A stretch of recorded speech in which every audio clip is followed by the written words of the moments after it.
बंधुगण आपण माने जदि भगवान शिव को सच्चा हृदय भक्ति करुथांती ताहले एही वीडियो को गोटे लाइक करी कमेंट बॉक्स रे ओम नमः शिवाय हर हर महादेव अवश्य लिखि दियंतु।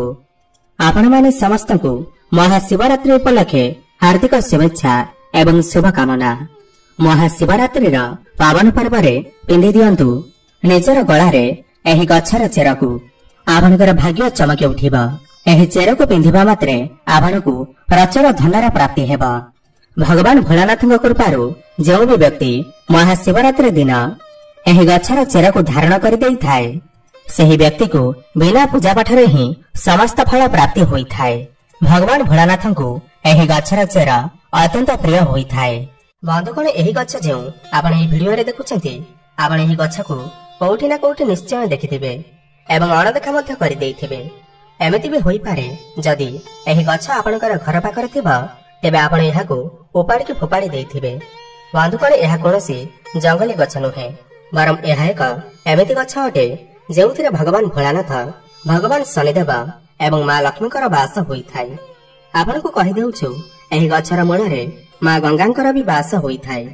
एही गछर जदि आपण तांत्रिक गुण एवं आयुर्वेदिक गुण जणा पड़िजिब तो एही गछ को आपण आपणकर दिनचर्यार काम रे शामिल करि परिबे।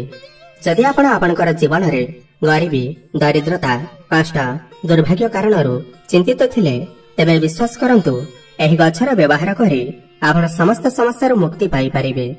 सरल भाषा रे कहिले जदि आपणकर जीवन रे धन कारणरू चिंतित थिले आपणकर पाखकू धन आसुनथिला धन आसीबार मार्ग बंद होई जाइथिला एवं एही गछर जदि सठिक उपाय रे साधना करि नेबे आपनको मां लक्ष्मीकर आशीर्वाद प्राप्ति हेबा एवं आपणकर जीवन रे धनर आगमन हेबा।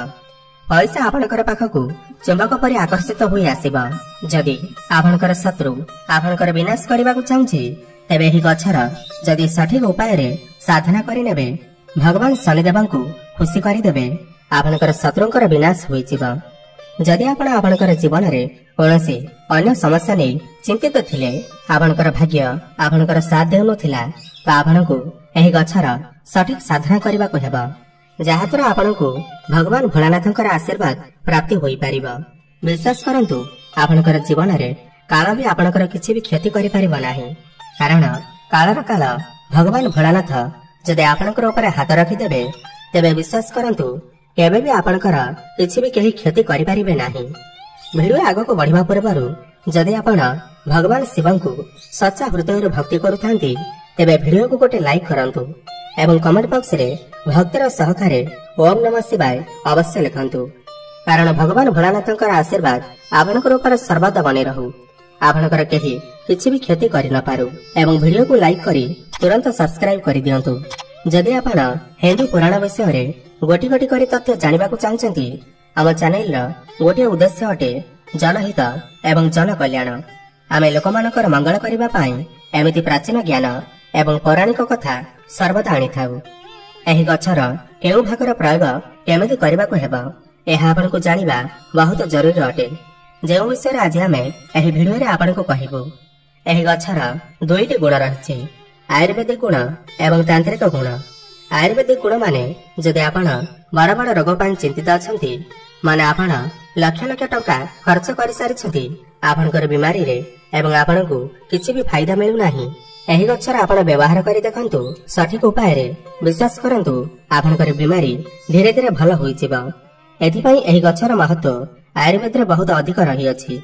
जदि आपण यार तांत्रिक गुण विषय रे जानि नेबे त विश्वास करंतु आपनकर जीवन रे केबे भी आपनको कष्ट देखिबाकू मिलिबो नाही धन आपनकर पाखकू माडी आसीबा। एही गछर नाम अटे अपमार्ग गछ। एहा ओडिसा रे बहुत अधिक देखिबाकू मिलि थाए।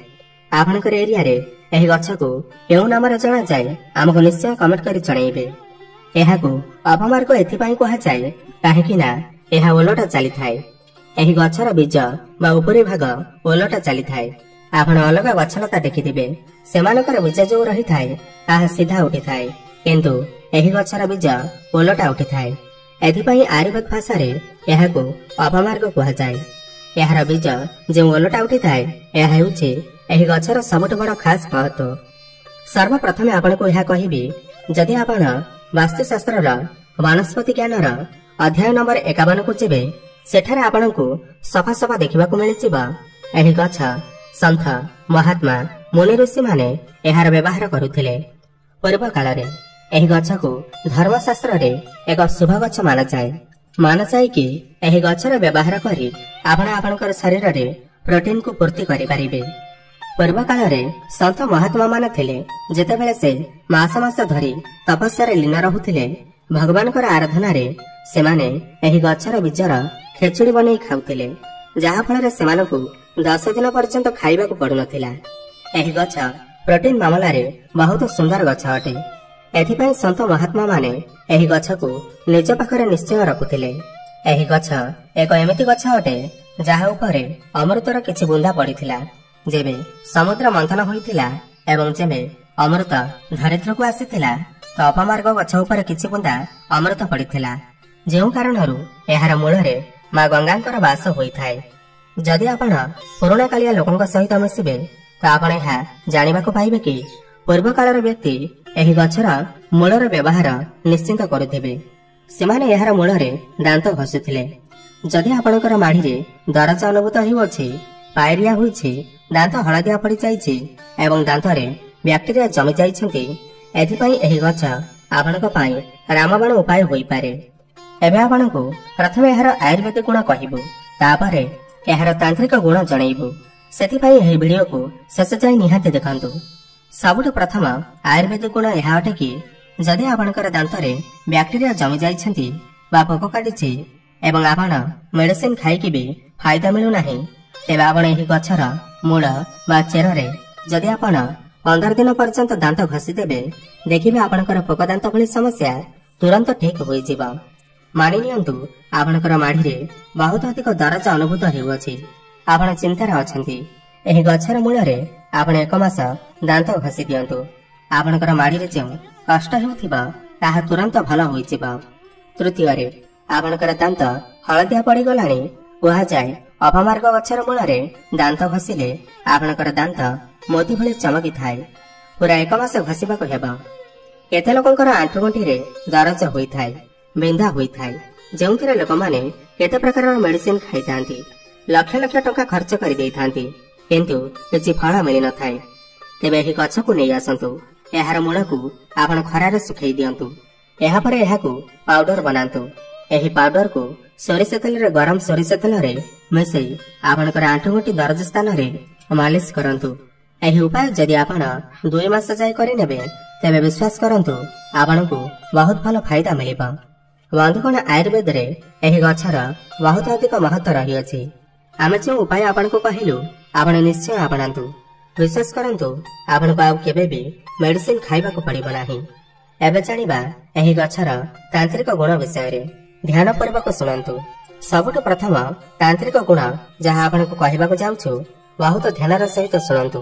ଏମିତି ବହୁତ ଲୋକ ଅଛନ୍ତି ଯେଉଁମାନଙ୍କର ଶତ୍ରୁ ତାଙ୍କର ବିନାଶ କରିବାକୁ ଚାହିଁଥାନ୍ତି।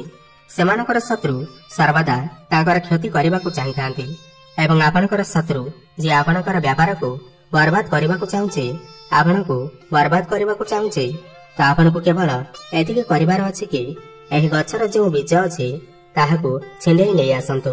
ଶନିବାର ଦିନ ଆପଣଙ୍କୁ ତୋଳିକି ଆଣିବାର ଅଛି ଏବଂ ଏହାକୁ ଏକ ନାଲି କପଡ଼ାରେ ବାନ୍ଧି ଦିଅନ୍ତୁ। ଶନିଦେବଙ୍କର ମୂର୍ତ୍ତି ସାମ୍ନାରେ, ଶନିଦେବଙ୍କ ଫଟୋ ସାମ୍ନାରେ ବସି ଆପଣଙ୍କୁ ଶନି 40ର ପାଠ କରିବା ଦରକାର। ଏହି ପାଠ ଆପଣଙ୍କୁ 51 ଥର କରିବାକୁ ହେବ। ଯଦି ଆପଣ ଏମିତି କରୁଛନ୍ତି 51 ଥର ଶନି 40 ପାଠ କରି ସେହି ଗଛର ବୀଜକୁ ଏକ ଲାଲ କପଡ଼ାରେ ବାନ୍ଧି ଏହାକୁ ଏମିତି ଜାଗାରେ ରଖନ୍ତୁ ଯେଉଁଠାକୁ କେହି ବି ଯିବା ଆସିବା କରୁନଥିବେ। ଦେଖିବେ ଆପଣଙ୍କର ଶତ୍ରୁ କେତେ ବି ଶକ୍ତିଶାଳୀ ହେଉ, କେତେ ବି ବଳବାନ ହେଉ, ଯେ ଆପଣଙ୍କୁ ବର୍ବାଦ କରିବାକୁ ଚାହୁଁଛି, ଓଲଟା ସେହି ଶତ୍ରୁର ବିନାଶ ହୋଇଯିବ। ଦ୍ୱିତୀୟରେ, ଯଦି ଆପଣ ଚାହୁଁଛନ୍ତି କି ଆପଣଙ୍କର ବ୍ୟାପାରରେ ବୃଦ୍ଧି ହେଉ, ଆପଣ ଚାହୁଁଛନ୍ତି କି ଆପଣଙ୍କର ବ୍ୟାପାରରେ ଉନ୍ନତି ହେଉ, ତେବେ ଆପଣ ଶୁକ୍ରବାର ଦିନ ଏହି ଗଛର ବୀଜକୁ ଛିଣ୍ଡେଇ ଆଣିବାର ଅଛି, ଯାହାକୁ କେତେ ଲୋକ ଫୁଲ ବି ମାନିଥାନ୍ତି। ତାହାକୁ ତୋଳିକି ନେଇ ଆସନ୍ତୁ। ଶୁକ୍ରବାର ଦିନ ଯଦି ଆପଣ ଏହାକୁ ତୋଳି ଆଣନ୍ତି, ଲାଲ କପଡ଼ାରେ ଏହାକୁ ରଖି ଏହା ଉପରେ ଅଳ୍ପ ସିନ୍ଦୁର ରଖିଦିଅନ୍ତୁ। ଏହାପରେ ଏହାକୁ ବାନ୍ଧି ଦିଅନ୍ତୁ। ତାପରେ ଏହାକୁ ଆପଣଙ୍କର ବ୍ୟାପାର ସ୍ଥାନରେ ରଖିଦିଅନ୍ତୁ। ପଇସା ଡ୍ରରେ ରଖିଦିଅନ୍ତୁ। ଦେଖିବେ ଆପଣଙ୍କର ବ୍ୟାପାରରେ ବୃଦ୍ଧି ହେବା ଆରମ୍ଭ ହୋଇଯିବ। ଧନର କମି କେବେ ବି ହେବ ନାହିଁ। ତୃତୀୟରେ, ଯଦି ଆପଣଙ୍କୁ ଲାଗୁଛି କି ଆପଣଙ୍କର ପଛରେ ଭୂତ ପ୍ରେତ ଖରାପ ଆତ୍ମା ପଡ଼ି ରହିଛନ୍ତି, ଲୋକ ଚିନ୍ତିତ ହୋଇସାରିଛନ୍ତି କଳା ତନ୍ତ୍ର ବିଦ୍ୟାରେ, ତ ଆପଣ ଏହି ଉପାୟ କରିନିଅନ୍ତୁ। କେବେ ବି ଆପଣଙ୍କର ଉପରେ ଭୂତ ପ୍ରେତ କଳା ଜାତିର ପ୍ରଭାବ ପଡ଼ିବ ନାହିଁ। ଆପଣଙ୍କୁ କେବଳ ସୋମବାର ଦିନ ଏହି ଗଛର ମୂଳ ଛିଡ଼େଇ ଆଣିବାର ଅଛି। ମାନେ ଗଛକୁ ପୁରା ଉପାଡ଼ିକି ନେଇ ଆସନ୍ତୁ। ଏହାର ଯେଉଁ ମୂଳ ବା ଚେର ଅଛି ତାହାକୁ ଧୋଇ ଦିଅନ୍ତୁ। ଭଗବାନ ଭୋଳାନାଥଙ୍କର ମୂର୍ତ୍ତି ହେଉ ବା ଫଟୋ ହେଉ, ତାଙ୍କ ସାମ୍ନାରେ ବସି ଆପଣଙ୍କୁ 1001 ଥର ଓମ୍ ନମଃ ଶିବାୟ ଜପ କରିବାର ଅଛି। ଗୋଟେ ଚାନ୍ଦିର ତାବିଜରେ ଏହି ଚେରକୁ ପୁରାଇ ଆପଣ ଏହାକୁ ଧାରଣ କରନ୍ତୁ। କେତେ ବି ବଡ଼ କଳାଜାଦୁ ହେଉ, କେତେ ବି ବଡ଼ ଭୂତ ପ୍ରେତ ହେଉ, ସମସ୍ତେ ଆପଣଙ୍କର ପିଛା ଛାଡ଼ିଦେବେ। ଚତୁର୍ଥ ଉପାୟ ଯଦି ଆପଣ କରିଦେବେ, ତେବେ ଆପଣଙ୍କୁ ସମାଜରେ ମାନ ପ୍ରତିଷ୍ଠା ନିଶ୍ଚିନ୍ତ ପ୍ରାପ୍ତି ହେବ। ଯଦି ଆପଣ ତିଳକର ଧାରଣ କରିଥାନ୍ତି, ତ ଆପଣ ଗୋଟେ କଥା ଜାଣି ନିଅନ୍ତୁ, ମଙ୍ଗଳବାର ଦିନ ହୋଇଥାଏ ହନୁମାନଙ୍କର ଦିନ। ଏହି ଦିନ ଏହି ଗଛକୁ ଉପାଡ଼ି ନେଇ ଆସନ୍ତୁ ଏବଂ ଏହାର ମୂଳକୁ ଧୋଇକି ଶୁଖାଇ ଦିଅନ୍ତୁ। ଆପଣ ଯେଉଁ ବି ତିଳକ ଧାରଣ କରିଥାନ୍ତି, ସେଥିରେ ଗୋଟେ ଚୁଟକି ଏହାର ପାଉଡର ପକାଇ ଦିଅନ୍ତୁ। ଆପଣ ଚାକିରି ପ୍ରାପ୍ତି ପାଇଁ ହେଉ, ଆପଣ କମ୍ପିଟିସନ ଇଣ୍ଟରଭ୍ୟୁ ଦେବାକୁ ଯାଉଛନ୍ତି, ଆପଣ କୌଣସି ବ୍ୟାପାରର ମିଟିଂ ପାଇଁ ଯାଉଛନ୍ତି, ଆପଣଙ୍କର ମଙ୍ଗଳ ବହୁତ ଭଲ ହୋଇଯିବ। ଯଦି କୌଣସି ବ୍ୟକ୍ତିର ମଙ୍ଗଳ ଭଲ ସ୍ଥିତିରେ ରହିଥାନ୍ତି, ତ ମାନନ୍ତୁ ସେମାନଙ୍କର ସମସ୍ତ କାର୍ଯ୍ୟରେ ସଫଳତା ମିଳିଥାଏ। ଏତିକି କରିବା ପରେ ଆପଣଙ୍କର ମଙ୍ଗଳ ବହୁତ ଭଲ ସ୍ଥିତିକୁ ଆସିଯିବେ। ଏହାଛଡ଼ା ଆପଣ ଯେଉଁ କାର୍ଯ୍ୟ ପାଇଁ ଯାଉଛନ୍ତି, ସେହି କାମ ଆପଣଙ୍କର ନିଶ୍ଚିନ୍ତ ସଫଳ ହୋଇଯିବ। ଆପଣଙ୍କୁ ସେହି କାର୍ଯ୍ୟରେ ସଫଳତା ମିଳିବ। ବନ୍ଧୁଗଣ, ଏହିସବୁ କଥା ଆପଣଙ୍କୁ କେହି ବି କହିବେ ନାହିଁ, ପରନ୍ତୁ ଆମର ଚ୍ୟାନେଲରେ ଏଥିପାଇଁ ଜଣାଉଛୁ କି ଆମ ଚ୍ୟାନେଲର ଗୋଟିଏ ଉଦ୍ଦେଶ୍ୟ ଜନହିତ ଏବଂ ଜନକଲ୍ୟାଣ। ଆମେ ଚେଷ୍ଟା କରୁଛୁ ଦେଶର ଲୋକଙ୍କୁ ସେହି କଥା ଜଣାଇବାକୁ ଯାହାକୁ ଲୋକମାନେ ଭୁଲି ସାରିଛନ୍ତି। କାହିଁକି ନା ଆଜିର ଯୁଗରେ ଲୋକମାନେ ଏତେ ବିଜି ରହୁଛନ୍ତି, ଏତେ ବ୍ୟସ୍ତ ରହୁଛନ୍ତି କି ସେମାନେ ହିନ୍ଦୁ ପୁରାଣ ବିଷୟରେ ପଢ଼ିବା ଭୁଲିଗଲାଣି। କିନ୍ତୁ ଆମର ଚ୍ୟାନେଲ ପ୍ରତିଦିନ ଆପଣଙ୍କୁ ହିନ୍ଦୁ ପୁରାଣର ଏମିତି ବିଶେଷ କଥା ଜଣାଇବ ଯାହା ଆପଣଙ୍କୁ କୋଉଠି ବି ଜାଣିବାକୁ ମିଳିବ ନାହିଁ। ଯେତେ ବି କ୍ରିୟା ଏବଂ ସାଧନା ଆପଣଙ୍କୁ ଜଣାଇଲୁ, ଏଥିରେ ଆପଣଙ୍କର ଗୋଟିଏ ଟଙ୍କା ବି ଖର୍ଚ୍ଚ ହେବ ନାହିଁ, ପରନ୍ତୁ ଏହି ଉପାୟକୁ କରିବା ପରେ ଆପଣମାନେ ଲକ୍ଷ ଟଙ୍କାର ଫାଇଦା ପାଇପାରିବେ। ତେବେ ଆପଣଙ୍କୁ ଯଦି ଏହି ଭିଡିଓଟି ଭଲ ଲାଗିଥାଏ, ତାହେଲେ ତଳେ ଥିବା ଆମ କମେଣ୍ଟ ବକ୍ସରେ ଓମ୍ ନମଃ ଶିବାୟ, ହର ହର ମହାଦେବ, ଜୟ ମା ଲକ୍ଷ୍ମୀ ଅବଶ୍ୟ ଲେଖନ୍ତୁ ଏବଂ ଭିଡିଓକୁ ଗୋଟେ ଲାଇକ୍ କରନ୍ତୁ। ଧନ୍ୟବାଦ।